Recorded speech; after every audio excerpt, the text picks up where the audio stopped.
오늘이다 이거하고 지금으로부터 1년, 2년이다 이런 거하고는 좀 다른 것 같아요. 근데 저는 지금으로부터 1, 2년이라고 본다면 또 다른 기회를 또 만들어낼 수도 있다라고 생각을 해요.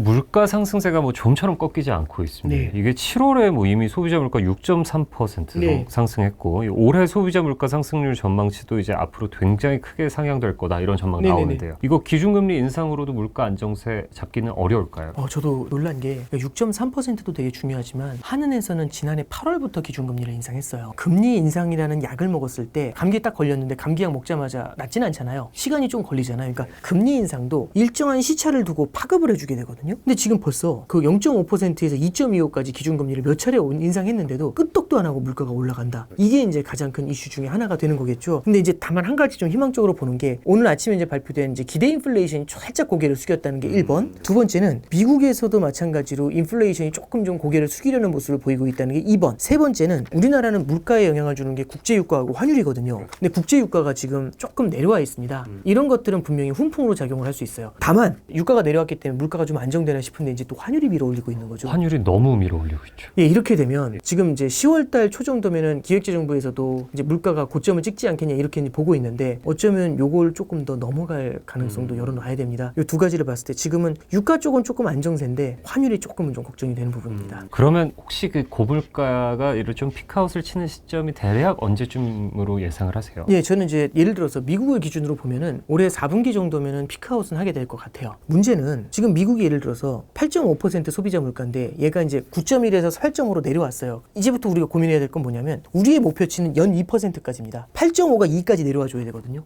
근데 그것도 꽤 오래 걸릴 것 같은데 옛날 같으면 팍팍팍 이렇게 내려올 것이다라고 생각을 할 텐데 이슈가 있어요. 첫 번째는 뭐냐면 공급망의 이슈죠. 예를 들어 러시아 같은 나라에서 좀 송유가 좀 닫을까? 이런 얘기 나오는 것들 내지는 오펙 플러스에서 최근에 보니까 감산한다는 얘기가 나와요. 이런 것들은 에너지 가격을 밀어올리는 요인이 되고요. 또 하나는 미국에 있는 물가들을 좀 봤을 때 지금 렌트비가 올라오고 있어요. 예를 들어서 제가 오늘 이제 렌트 계약을 해요. 근데 다음 달부터 물가가 폭등을 해요. 1년으로 묶어버렸지 않습니까? 네.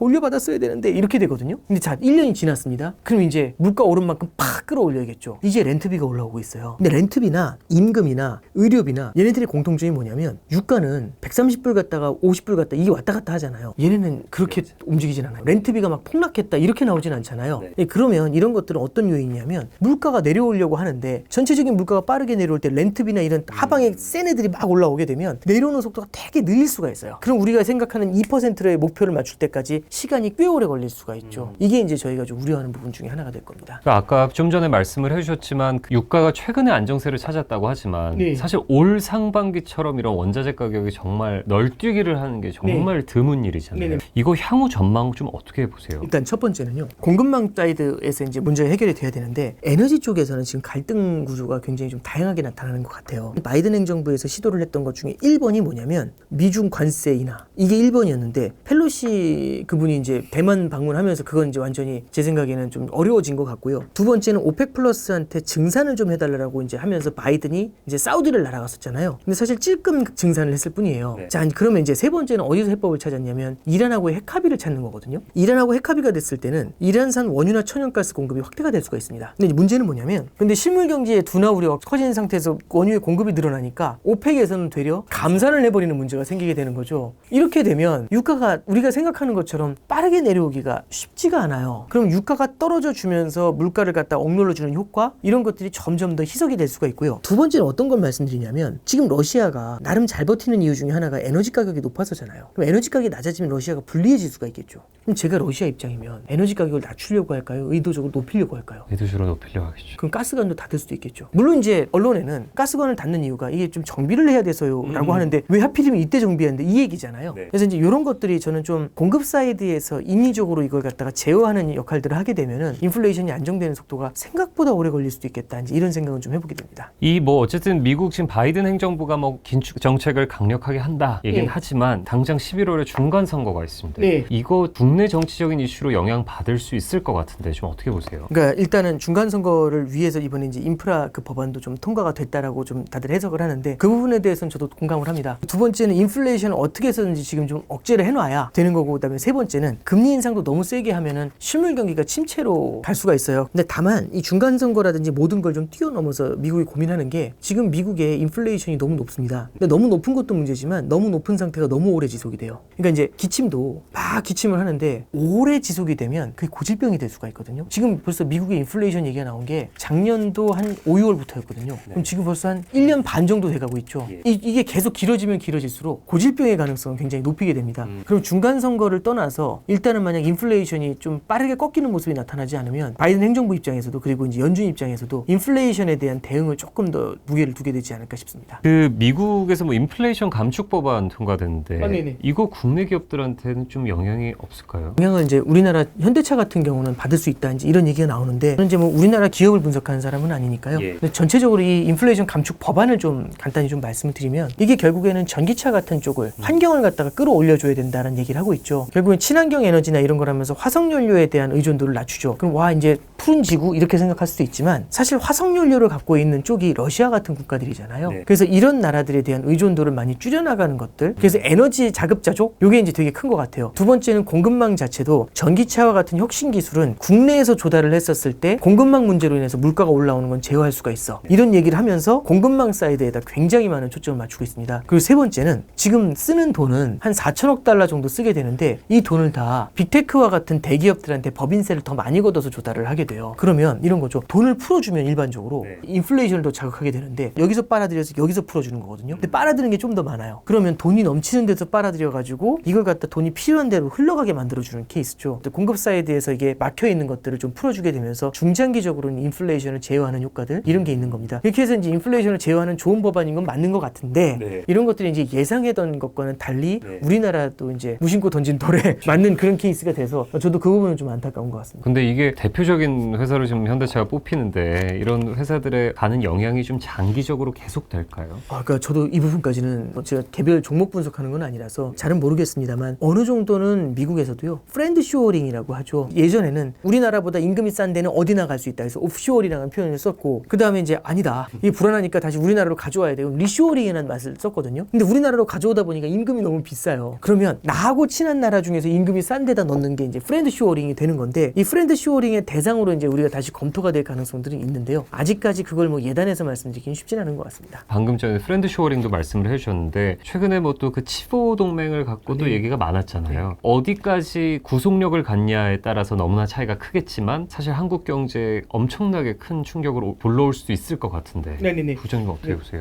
저는 치포 동맹을 포함해가지고요. 결국에는 지금 블록화가 진행이 되고 있는 거죠. 그래서 혹자는 이런 얘기를 해요. 전 세계적으로 그렇게 돈을 많이 풀였는데도 물가가 오르지 않았던 이유 중에 하나는 전 세계적으로 빠르게 진행됐던 세계화 때문이다. 이렇게 얘기를 해요. 이 세계화라는 거는 가성비가 나오는 데면 어디든지 가져오는 거거든요. 그러면 하나의 공정이 있습니다. 자동차를 만들 때 굉장히 많은 부품들이 들어가야 되는데 이 부품은 남아공에서 가져오고 이 부품은 인도네시아에서 가져오고 이 부품은 중국에서 갖고 오고 이게 쫙 깔려 있다 보니까 가성비 덩어리가 되는 건데 지금 말씀해 주신 바대로 따라가게 되면은 결국엔 내 친구가 아니면 다 자르는 거잖아요. 그럼 가성비 덩어리가 굉장히 약해질 수가 있어요. 그럼 여태까지 우리가 누렸었던 가성비 덩어리가 만들어내는 인플레이션을 제한했던 그런 수혜 이런 것들이 좀 사라져갈 수가 있어요. 그럼 이런 것들은 어쩌면은 세계화가 시작이 되면서 구조적인 디플레이션을 만들었던 것처럼 반세계화가 찾아오면서 어쩌면 구조적인 인플레이션에 대한 고민들 이런 걸 좀 하게 만들지 않을까 좀 그런 생각은 좀 하고 있습니다. 그러니까 세계가 완전히 그 탈냉전 이후에 완전히 세계화로 우리는 모두 하나로 가다가 갑자기 이제 서로 으르렁대면서 냉전 때만큼의 이걸로 가니까 가성비 덩어리도 사라지고 그러면 개인 소비자 입장에서도 정말 타격이 크겠네요. 네, 그렇습니다. 소득이 높고 자산 가격이 많이 오르고 할 때는 소비를 조금은 좀 강하게 하는 경향들이 있어요. 근데 최근에 보면은 조금 돈을 덜 쓰기 챌린지 이런 것들을 좀 많이 하시는 것 같아요. 그러니까 결국엔 이런 겁니다. 우리가 줄일 수 있는 만큼 줄여야 인플레이션의 파고를 벗어날 수 있잖아요. 그러면 내 소비 기준보다 10% 가까이 줄인다는 게 쉬운 일은 아니거든요. 근데 이제 물가가 6% 오른다는 얘기는 그 고통을 이제 소비자가 안고 가는 거죠. 그런 면에서 봤을 때 이 인플레이션이 찾아온 만큼 어쩔 수 없이 저는 소비력을 더 잃어버릴 수밖에 없는 케이스가 되겠죠. 그래서 이런 인플레이션이 장기화되는 것들을 좀 빠르게 좀 제어해줘야 되지 않겠나 그렇게 생각합니다. 조금 주제를 바꿔서요. 최근에 그 집값 하락세가 계속되고 있는데 이런 지금 상황은 좀 언제까지 갈 거라고 혹시 보세요? 보시는 이게 이제 부동산 전문가는 아닙니다만 네. 결국에는 부동산을 둘러싸는 환경 중에는 금리라는 환경도 분명히 있어요. 금리가 높아지게 됐었을 때는 확실히 기존의 주택을 매수한 분들 입장에서는 좀 부담이 커질 수가 있고요. 두 번째는 새로 매수를 해주는 게 되게 중요하잖아요. 그러니까 투자라는 건 내가 산 걸 뒤에서 누군가 더 비싼 가격에 사줘야 되는데 새로 대출을 받고서 살려고 보니까 금리가 너무 높아요. 그러면은 이거 투자하기가 부담스러운데 라고 하면은 주택에 대한 뒤에서 따라붙어주는 수요가 줄어들 수가 있는 거죠. 그리고 이제 세 번째는 뭐냐면 작년에 이제 우리는 영끌족 이제 이렇게 조금은 가볍게 말씀을 나눴었지만 이 영끌족들 같은 경우는 결국에는 부채가 많은 상태고 집값이 조금만 떨어져도요 내 자본금이 얼마 안 되기 때문에 되게 크게 스트레스를 받을 수가 있어요. 그러면 집값이 오르지가 않아도 그러니까 떨어지진 않더라도 오르지도 않잖아요. 옆으로만 기어도 엄청 스트레스를 받는 건 이자 비용이 계속 늘어나고 있잖아요. 그러면 계속해서 오르지 않으면 항상 불리한 포지션에 있는 겁니다. 심리적으로 굉장히 불안해질 수 있다는 얘기거든요. 그러면 이제 이런 매물들이 나올 수가 있어요. 한두 채의 거래가 결국엔 주택 가격 전체를 그 아파트 단지 전체를 흔들어 놓는 경우가 있잖아요. 그래서 지금의 높은 금리 수준이 좀 장기적으로 이어지게 됐었을 때는 부동산 시장을 둘러싼 환경에는 조금은 악영향을 주는 거 아니겠는가, 그렇게는 좀 보고 있습니다. 그러니까 뭐 사실 이 기준금리 인상 국면이 오래될 거라고 지금 예상이 되고 있고, 그렇다면 이런 집값 하락 추세가 그냥 일부 조정이 아니라 조금 오래 가는 대폭 하락장으로 갈 확률도 높다고 봐도 괜찮을까요? 근데 뭐 상승장이 꺾인다는 거하고 폭락을 한다하고는 좀 다른 것 같아요. 뭐 폭락이라는 것도 사실은 어느 정도 레벨이 폭락이냐, 금리가 오른다고 해서 모든 아파트가 다 폭락하거나 그렇게 해석하기보다는 이럴 때는 이제 단지별로도 선호도의 차이들도 분명히 좀 나타날 수가 있을 것 같아요. 하락할 거라는 두려움도 크지만 이 아파트 단지를 갖다 팔았을 때 혹여나 또 뛰어오를 수 있다라는 두려움도 같이 작용을 하겠죠. 이 둘이 팽팽하게 붙게 될 겁니다. 그래서 이제 심리적인 요인들이 양쪽에 팽팽하게 붙게 되면은 뭐 이제 폭락 이런 쪽에 대한 해석들보다는 조금 눌림세들 이런 것들에 대한 해석이 조금은 더 맞지 않나 싶습니다. 그 아까도 말씀을 해주셨지만 그 우리나라는 유난히 가계부채가 큰 나라인데 이 금리가 빠르게 오르면 당연히 이 가계부채가 네. 폭탄으로 작용을 할 수 네네네. 있을 것 같습니다. 이거 좀 향후 우리 경제에 좀 어떻게 작동을 할 거라고 보시는지. 저도 사실 이 가계부채가 굉장히 큰 불안감으로 남아 있어요. 이제 뇌관이 될 것이든지 이런 얘기까지 나오고 있는데, 가계부채라는 거는 사실상 그 기업부채하고 좀 달라서 기업들 같은 경우는 워크아웃이라든지 이런 것들이 되게 잘 형성이 돼 있어요. 근데 개인들 같은 경우는 어떻게 대응을 해야 되는지에 대한 법적 절차 이런 것들에 대한 이해도도 좀 떨어지는 경우들이 좀 많이 있어요. 그러다 보니까 이 가계부채를 함부로 건드리는 게 좀 불안한 건데, 만약에 가계부채를 잘못 건드려가지고 이게 흔들리게 되면 우리나라 성장이 전반적으로 뒤흔들릴 수 있습니다. 성장이 약해지고 물가도 올라가잖아요. 그럼 우리나라에서 자본이 유출될 가능성들, 이제 이런 가능성들도 좀 염두에 둘 수가 있어요. 그래서 뭐 가계부채 하나만을 바라보면서 주택 가격이 급락한다 이런 해석들보다는 가계부채가 다른 나라보다 많다라는 게 결국에는 금리가 인상이 됐었을 때 받는 변동성을 더 높일 수 있는 그런 악재가 될 수는 있다, 이렇게 볼 수 있을 것 같습니다. 항상 이렇게 요즘처럼 뭐 주식시장이 갑자기 좀 뭐 가라앉고 뭐 부동산도 그렇고 전반적인 시장이 이렇게 좀 변동성이 있을 때 어떤 사람들은 자산을 크게 늘리는 기회로 활용하기도 하는데, 부부장님 보시기에는 지금 상황도 자산을 크게 불릴 수 있는 절호의 기회가 될 수 있다고 보세요? 그러니까 이제 지금이라는 스팬이 어느 정도인지는 좀 봐야 되는데, 오늘이다 이거하고 지금으로부터 1년, 2년이다 이런 거하고는 좀 다른 것 같아요. 근데 저는 지금으로부터 1, 2년이라고 본다면 또 다른 기회를 또 만들어낼 수도 있다라고 생각을 해요. 결국에는요, 너무 이제 돈 풀기로 해가지고 끌어올렸었던 시장이 결국에는 정상화되는 과정, 여기에 놓여 있는 것일 수도 있잖아요. 그럼 정상화 이후에는 성장을 반영을 하게 됩니다. 더욱더 이제 뚜렷해진 성장들을 반영을 하게 되는데, 다만 단기적으로는 좀 불안한 모습은 좀 나타나게 되지 않을까 싶습니다. 적어도 1, 2년은 좀 봐야 그런 해석이 가능하다. 이렇게 보면 될 것 같아요. 예를 들어서 감기에 걸렸는데 이 감기를 잡는 방법이 주사도 맞고 한꺼번에 막 몰아쳐가지고 빠르게 해결을 해버리면 당장 다음 달부터 안 먹어도 될 수 있잖아요, 약을 더 이상. 근데 찔끔 먹으면 이 약도 제대로 안 들게 되고 만성이 될 수 있잖아요. 그럼 생각보다 오래 갈 수가 있습니다. 그래서 제가 이제 질문 주시는 것들 중에서 언제쯤이다라는 것에 대해서 계속해서 이 부분을 좀 강조를 드리고 있는 건, 우리 이쪽 주체가 어떤 행동을 하느냐에 따라서 결국에는 금융시장 자체가 반응을 하게 돼요.